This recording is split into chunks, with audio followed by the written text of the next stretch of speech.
bien. Bueno, ¿qué se ve? Por ahí se puede detectar en algún consultorio, pero por ahí también en las entidades de la salud pública. ¿Qué se imaginan de la pospandemia? Si es que va a ver, todavía no tenemos pospandemia todavía, pero bueno, estamos transitando algo de eso, ¿no? Bien, por un lado, es como vos decís, estamos transitando y en este transitar ya se han visto algunas consecuencias asociadas a la salud mental de la población. Y estas consecuencias principalmente están asociadas con aumento de la ansiedad, con síndromes depresivos, con alteraciones del sueño, algunos síndromes postraumáticos en algunas personas que han ya atravesado la enfermedad. ¿Y qué características tiene el síndrome postraumático? ¿Qué es? Es cuando la persona no logra procesar la experiencia, por ejemplo, en este caso, haber sido afectada de COVID, lo vivió con un miedo intenso que amenazó su vida, entonces al no poder procesar esa experiencia, la persona la revive permanentemente, ¿sí? Y en este revivir, el psiquismo lo que intenta es poder procesar esa experiencia. Si bien en esta pandemia puntualmente todavía no hay estudios controlados de lo que ha sucedido o de lo que puede suceder, digamos, pronósticos, sí se sabe por otras pandemias o endemias anteriores, como en el 2003, en el 2012, que pueden haber este tipo de consecuencias asociadas a lo postraumático, la ansiedad, la depresión, consumo de sustancias, violencia de género. Principalmente estas consecuencias son las que... ¿Y por qué la psique activa eso? ¿Por qué nos pasa esto y no otra cosa? Digamos, qué sé yo, ganas de dormir, por decirte, no sé. Claro. Y esto va a depender un poco de la historia de las personas, claro, ¿sí? Claro. O sea, cuando surge algún síntoma, lo que sucede es que se mezcla, digamos, la situación desencadenante del síntoma, que en este caso sería la pandemia, con los factores asociados a la personalidad, a los predisponentes, y cada persona lo va a manifestar en su forma. Algunos, por ejemplo, lo que muestran es irritabilidad, permanentemente en su casa, ¿sí? Pero sí está bueno que podamos diferenciar algo, ¿sí? Que el miedo, el estrés, la ansiedad, son todas manifestaciones esperables que podemos tener frente a una situación que es de miedo, que es amenazante, que nos deja sin los mecanismos de afrontamiento naturales que nosotros utilizamos, porque esto del aislamiento, digamos, nos coartó un montón de posibilidades. Entonces, frente a toda esta situación, es esperable que expresemos este malestar o temor o estrés. Es respetable. El tema es cuando el malestar, el temor y el estrés exceden la tolerancia, exceden mi umbral, mis mecanismos de afrontamiento se desbordan y ahí es cuando surge la enfermedad y cuando, obviamente, es el momento de hacer una consulta. Y ahí, cuando hablamos de ansiedad, ponele, exactamente... ¿Qué es lo que, cómo la podemos explicar? Porque por ahí me parece que tenemos una definición un poco muy reducida de lo que es la ansiedad, o de cómo se muestra. Perfecta la pregunta, porque la ansiedad se manifiesta a nivel mental, ¿sí? Y a nivel conductual la vamos a percibir mejor forma. A nivel mental, ¿qué significa? Y por ejemplo, estoy todo el día pensando en algo, no paro de pensar en eso, le doy vueltas al asunto, me acuesto a dormir, estoy súper cansada, cuando cierro los ojos, pensamientos, pensamientos, pensamientos, lo que hice, lo que no hice, lo que voy a hacer, preocupaciones, etcétera, etcétera. De esa forma se manifiesta más desde lo mental, digamos, desde no poder los pensamientos. Frenar la cabeza, digamos. Exactamente. Y después desde lo conductual lo que podemos observar en una persona ansiosa es que está como si estuviese apurada en algunos casos, haciendo las cosas rápido, con movimientos bien rápidos, como que no la percibimos relajada, como en estado de tensión. ¿Una persona ansiosa es una persona nerviosa? ¿Es equivalente o no siempre? Sí, podrían ser sinónimos.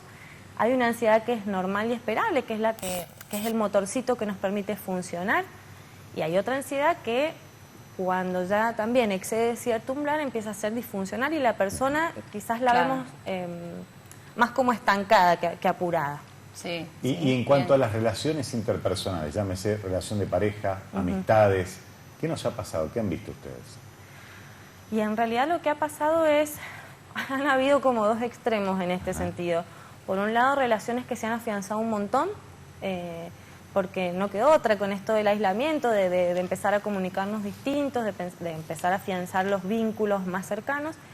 Y por otro lado también, con esto del encierro, no poder hacer las cosas que uno antes habitualmente hacía, se pone más irritable y obviamente la irritabilidad la siente el otro, ¿sí? Claro. El que está al lado. Entonces también ha traído muchas eclosiones de conflictos.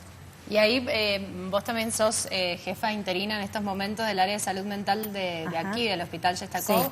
¿Y cómo han abordado este tema ahí en el hospital y cómo ha sido el acompañamiento a los pacientes también, desde los casos más graves hasta los más leves, ¿no?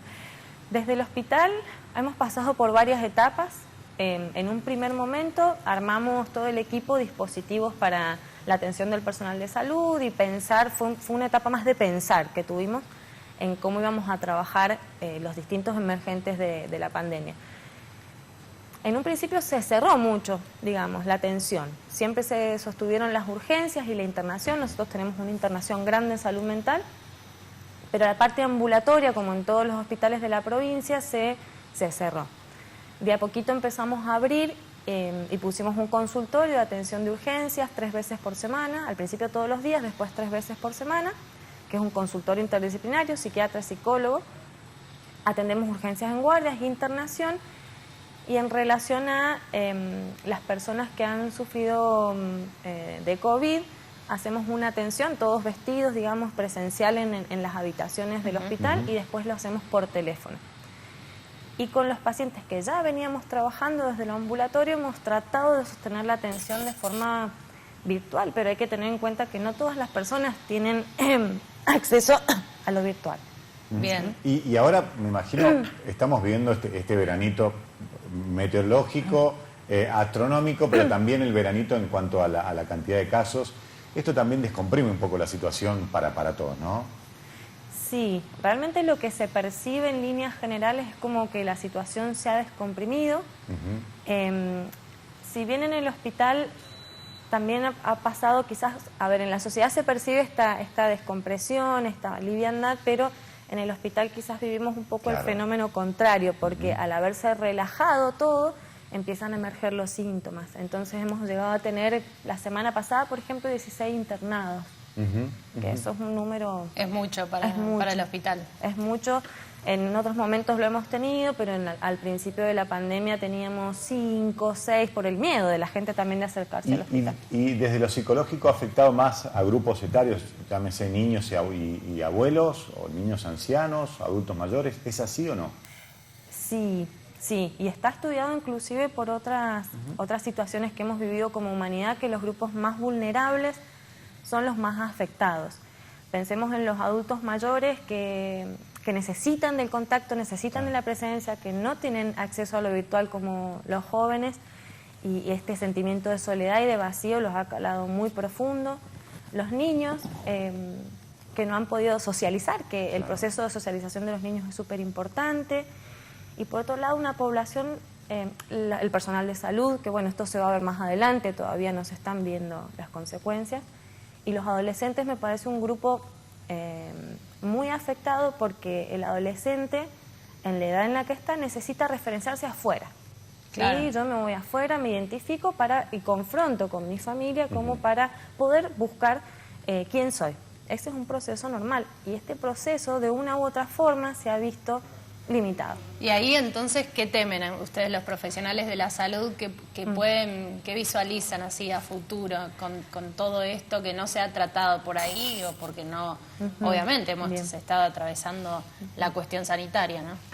Muchos, por un lado, lo que se ha visto puntualmente son conflictos en el seno familiar, porque justamente el adolescente tiene que confrontar y salir, y está confrontando adentro y quedándose. Claro. Ya esto está cambiando, ¿no? Pero digo, al principio de la pandemia sobre todo.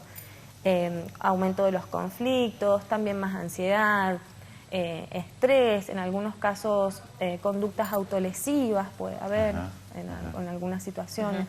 ¿Y esos casos se ven? ¿Se están viendo ahora? Porque, a ver, no sé si ha sido así, pero ciertamente hemos asistido, y no tengo la estadística para decir si ha habido un aumento o no, pero la situación del suicidio como presente, ¿eso lo han notado?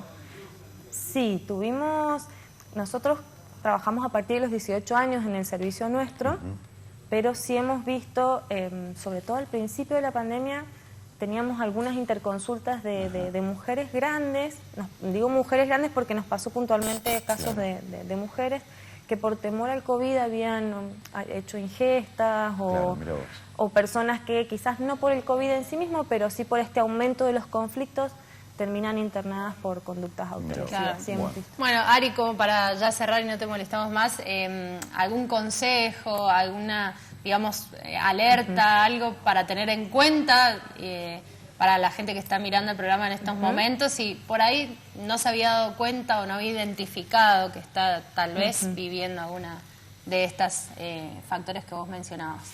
Bien.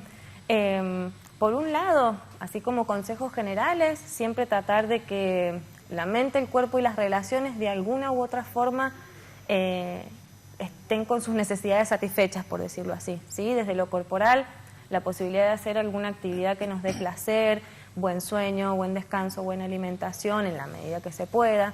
Desde lo mental, si tenemos muchos pensamientos negativos, tratar de tener pensamientos más alternos, hacer cosas que nos distraigan. Desde lo interpersonal, obviamente tratar de buscar vínculos en los que yo pueda descargar, buscar ayudar a otros también, eso a veces genera alivio. Pero cuando ya hay conductas, insisto, que la persona, que ya exceden, digamos, lo que la persona puede hacer, intentó un montón de cosas y se sigue sintiendo así, ahí es cuando hay que consultar a un profesional de la salud mental. Muy bien. Bueno, muchas gracias, Ari. Gracias. Bueno, nosotros vamos a ir, que puede ser algo que nos puede mejorar porque tiene que ver con actividades que nos gustan. Por ejemplo, en mi caso,